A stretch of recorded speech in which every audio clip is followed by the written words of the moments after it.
Hello everyone, and in today's video we will be covering the topic projective techniques of your class 12 psychology chapter 2 self and personality।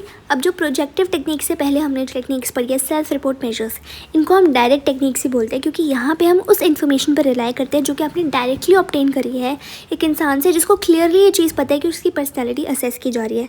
तो जब उस इंसान को clearly ये चीज़ पता है कि भाई मैं जो भी क्वेश्चंस बोल रहा हूँ उस हिसाब से मेरी जो पर्सनैलिटी असेसमेंट की जाएगी, तो वो इंसान जनरली सेल्फ कॉन्शियस हो जाता है और हेजिटेट करता है अपनी प्राइवेट फीलिंग्स, थॉट्स और मोटिवेशंस को शेयर करने के लिए। तो वो ऑफन जो है एक सोशली डिज़ायरेबल मैनर में आंसर करते हैं। लेकिन जो साइको एनालिटिक थ्योरी है वो बताती है कि जो ह्यूमन बिहेवियर का लार्ज पार्ट है बिहेवियर, वो हमारा गवर्न किया जा रहा है बाय अनकॉन्शियस मोटिव्स। तो जो डायरेक्ट मेथड्स है पर्सनैलिटी के वो आपके अनकॉन्शियस पार्ट जो बिहेवियर का है उसको अनकवर नहीं कर सकते, तो वो फेल करते हैं to provide a real picture of an individual's personality. इन्हीं प्रॉब्लम्स की वजह से जो हमने इनडायरेक्ट मेथड्स ऑफ असेसमेंट को इंट्रोड्यूस किया। प्रोजेक्टिव टेक्निक्स इन्हीं इनडायरेक्ट मेथड के अंडर फॉल करती हैं। प्रोजेक्टिव टेक्निक्स जो है वो डेवलप की गई थी to assess unconscious motives and feelings. ये जो टेक्निक्स है ये बेस करती है ऑन एन अजम्पशन कि जितना लेस स्ट्रक्चर्ड या फिर अनस्ट्रक्चर्ड सिमिल या फिर सिचुएशन होगा वो अलाउ करेगा इंडिविजुअल को अपनी फीलिंग्स, अपने डिज़ायर्स जो कि अनकॉन्शियस में है उसको एक्सप्रेस करने का। जो भी प्रोजेक्शंस है उनको इंटरप्रेट किया जाता है बाय एक्सपर्ट्स, और यहाँ पे variety of projective techniques have been developed जहाँ पे वो वेरियस काइंड ऑफ स्टिमुलस को यूज़ करते हैं, मटेरियल्स को यूज़ करते हैं एक इंसान की पर्सनालिटी को असेस करने के लिए। यहाँ पे कुछ में जो है आपको रिपोर्टिंग एसोसिएशंस विद स्टिमुलाई जिसकी वर्ड्स हो गए इन ब्लॉक्स, कुछ में आपको स्टोरी राइटिंग करनी होती है अराउंड द पिक्चर्स, कुछ में आपको सेंटेंस कंप्लीशंस, बेसिकली जितनी भी चीज़ें उनको हम स्टडी करेंगे आगे, जैसे रॉकशॉक इन ब्लॉक टेस्ट है, इसमें आपको ये अच्छे से समझ हो जाएगा। इससे पहले कुछ फीचर्स हैं ऑफ दी प्रोजेक्टिव टेक्निक्स। जो नेचर है स्टिमुलाई की, जो रिस्पॉन्सेज है ये बहुत वेरी करती है। तो क्या फीचर्स हैं? सबसे पहले यहाँ पे जो स्टिमुली होगा वो आपका अनस्ट्रक्चर्ड होगा या पुअरली डिफाइंड होगा। जितने भी हम टेस्ट पढ़ेंगे उसमें आप ये चीज़ ऑब्जर्व करना कि जो भी स्टिमुली है वो अनस्ट्रक्चर्ड है, वो पुअरली डिफाइंड है। सेकेंडली जो पर्सन है जिसको आप असेस कर रहे हो, जिसका पर्सनैलिटी असेसमेंट कैरी आउट कर रहे हो, उसको आपको उस इंसान को आप ये चीज़ नहीं बताते कि आप असेसमेंट करने का क्या पर्पस है और क्या मेथड आप यूज़ करोगे उस के रिस्पॉन्सेज को इंटरप्रेट करने के लिए, स्कोर करने के लिए। थर्ड क्या है, पर्सन को ये भी नहीं इन्फॉर्म किया जाता कि कोई करेक्ट है या कोई इनकरेक्ट रिस्पॉन्सेज है। हर एक रिस्पॉन्स जो कि वो इंसान बोल रहा है, दे रहा है, वो एक सिग्निफिकेंट एस्पेक्ट ऑफ पर्सनैलिटी को रिवील करता है। स्कोरिंग और इंटरप्रिटेशन लेंथी होते हैं और कुछ टाइम सब्जेक्टिव भी हो जाते हैं। तो इसी वजह से जो प्रोजेक्टिव टेक्निक्स है वो साइकोमेट्रिक टेस्ट से काफ़ी वेज में डिफ़र करते हैं। ठीक है, हम इनको ऑब्जेक्टिव मैनर में स्कोर नहीं कर पाते। इनमें जनरली आपको जनरली क्वालिटेटिव एनालिसिस चाहिए जो कि रिगरस ट्रेनिंग मांगता है। ठीक है, अब हम स्टार्ट करते हैं हम ये प्रोजेक्टिव टेक्निक्स के टेस्ट को स्टडी करते हैं। सबसे पहले है रॉरशॉक इंक ब्लॉट टेस्ट। ये जो टेस्ट है इसको डेवलप किया था हरमन रॉरशॉक ने। इस टेस्ट में 10 इंक ब्लॉट्स होते हैं। 10 में से जो 5 है वो ब्लैक एंड वाइट होते हैं। ठीक है, 2 जो है इनमें रेड इंक के होते हैं और बाकी के 3 पेस्टल कलर्स के होते हैं। ठीक है, तो 10 इंक ब्लॉट्स होते हैं। हरमन रॉरशॉक ने इसको डेवलप किया था। बेसिकली यहाँ पे जो ये ब्लॉट्स होते हैं वो सिमेट्रिकल होते हैं डिज़ाइंस में एंड उनको एक स्पेसिफिक शेप या फॉर्म होता है। हर एक ब्लॉट को प्रिंट किया जाता है in the centre of a white cardboard जिसका साइज़ होता है ये 7x10। ये जो ब्लॉट्स हैं इनको ओरिजिनली कैसे बनाया गया था कि बेसिकली आप पेपर लेते हो। ठीक है, आपने एक पेपर लिया, आपने इस पर इंक ड्रॉप करी। ठीक है, एक इंक ड्रॉप करी, इसके बाद आपने इस पेपर को जो है ना फोल्ड कर दिया। आपने इस पेपर को फोल्ड कर दिया हाफ में एंड फिर आप इसको जब खोलोगे तो आपको वो डिज़ाइन जो है एक सिमेट्री में दिखेगा। ठीक है, तो इसलिए हम इसको एक इंक ब्लॉट टेस्ट बोलते हैं। यहाँ पे जो कार्ड्स है उसको आप इंडिविजुअली एडमिनिस्टर करोगे 2 फेजेस में। पहला जो फेज़ है वो है परफॉर्मेंस प्रॉपर, जहाँ पे कि सब्जेक्ट्स को आप कार्ड शो करते हो, आप उनसे पूछते हो कि आपको कार्ड में क्या दिख रहा है। सेकेंड फेज़ जो होता है वो इंक्वायरी होता है, जहाँ पे कि आप डिटेल्ड रिपोर्ट बनाते हो रिस्पॉन्सेस की जो भी उस इंसान ने दी है। ठीक है, आप सब्जेक्ट से पूछोगे कि कैसे, किस बेसिस पे, कहाँ पे, इन सब बेसिस पे क्यों वो आपने रिस्पॉन्स बनाया। एक फ़ाइन जजमेंट यहाँ पे नेसेसरी है सब्जेक्ट के रिस्पॉन्सेस को एक मीनिंगफुल कंटेक्स्ट में कन्वर्ट करने के लिए। ये जो यूज़ है इसका इंटरप्रिटेशन है वो एक्सटेंसिव ट्रेनिंग मांगता है। अभी तो कंप्यूटर टेक्निक्स भी डेवलप की गई है for the analysis of data. ये वाली जो पिक्चर है एक एग्जाम्पल है रॉरशॉक इंक ब्लॉट टेस्ट की। नेक्स्ट है थीमेटिक ए परसेप्शन टेस्ट जिसको मॉर्गन एंड मुरे ने डेवलप किया था। ये काफ़ी ज़्यादा स्ट्रक्चर्ड है इंक ब्लॉट टेस्ट के हिसाब से। यहाँ पे आपको जो है ना 30 ब्लैक एंड वाइट कार्ड्स देखने को मिलेंगे प्लस एक ब्लैंक कार्ड देखने को मिलेगा।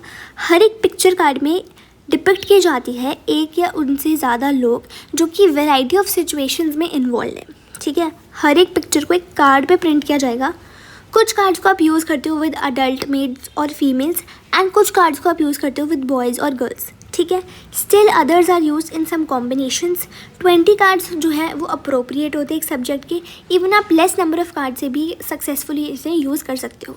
जो कार्ड्स होते हैं वो एक एक करके प्रेजेंट किए जाते हैं। सब्जेक्ट को बोला जाता है कि आप मुझे एक स्टोरी बताओ और जो भी सिचुएशन आपको कार्ड में दिख रही है उसे मुझे डिस्क्राइब करो।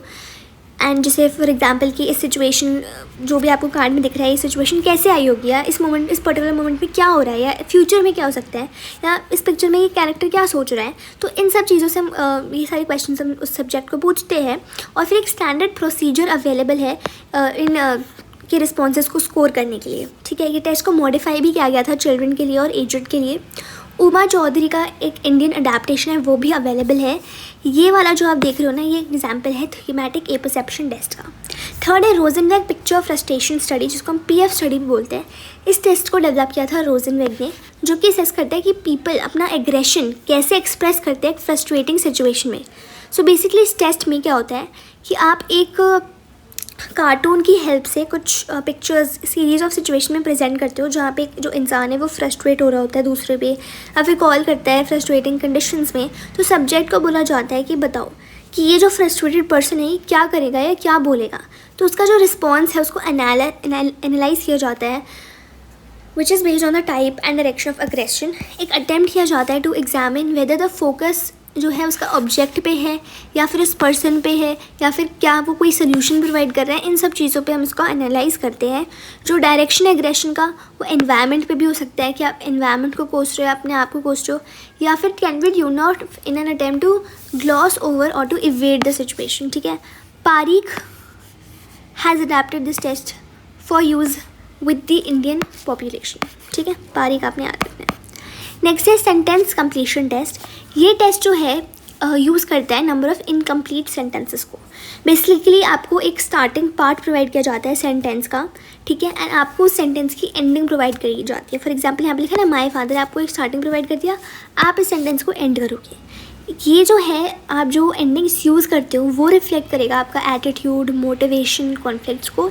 एंड जो टेस्ट प्रोवाइड किया जाता है सब्जेक्ट्स को, वो प्रोवाइड करता है हमें कुछ सेवरल अपॉर्चुनिटीज़ से जो कि उनके अंडरलाइंग अनकॉन्शियस मोटिवेशन को रिवील कर सकते हैं, ठीक है।